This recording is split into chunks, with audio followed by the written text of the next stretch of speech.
Hey guys, it's TENISHA and I'm back again.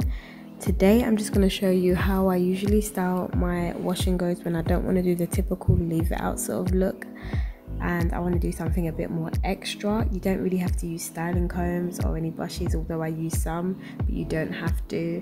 It's very quick and easy. So let me know if you enjoy these type of videos and don't forget to like, comment and subscribe, and I'll see you in the next one.